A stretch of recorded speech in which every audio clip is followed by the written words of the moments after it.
In Germany, where President Volodymyr Zelensky has addressed the G7 summit via a video link calling for more weapons for Ukraine. Mr. Zelensky tells global leaders gathered in Berlin that he wants the war to end by the end of the year before winter sets in. That's according to sources. The G7 leaders are also expected to offer more military support as well as further sanctions against Russia, with some planning to ban Russian gold imports. Meanwhile, UK Prime Minister Boris Johnson is to call for action to get grain supplies out of Ukraine's blockaded ports as fears grow of famine in Africa and the Middle East. The leaders of the group of 7 nations have pledged to raise $600 billion in private and public funds over 5 years to finance infrastructure in developing countries and counter China's older multi-trillion-dollar Belt and Road project. U.S. President Joe Biden and other G7 leaders relaunched the newly renamed Partnership for Global Infrastructure and Investment on Sunday at their annual gathering being held this year at Schloss Elmar in southern Germany.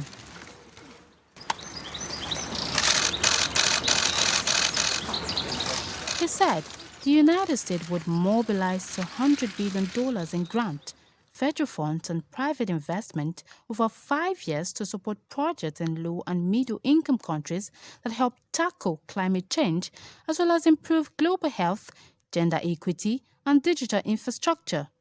Biden said hundreds of billions of additional dollars could come from multilateral development banks, development finance institutions, sovereign wealth funds, and others. Europe will mobilize €300 billion for the initiative over the same period to build up a sustainable alternative to China's Belt and Road Initiative scheme, which Chinese President Xi Jinping launched in 2013, European Commission President Ursula von der Leyen told the gathering. Time is ripe to showcase our offer to the world under a common roof. I'm convinced the G7 makes a stronger, better and more convincing offer to partners globally. But beyond steps we have been taken, this is a long-term undertaking.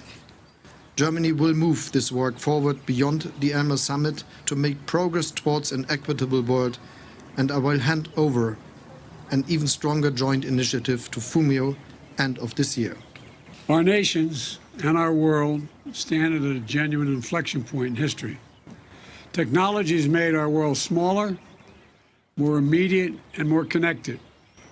It's opened up incredible opportunities, but also accelerated challenges that impact on all of us. Managing global energy needs, taking on the climate crisis, dealing with the spread of diseases.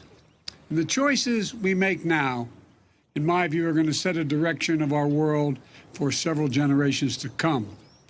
These challenges are hard for all of us, even nations with resources of the G7. But developing countries often lack the essential infrastructure to help navigate global shocks like a pandemic.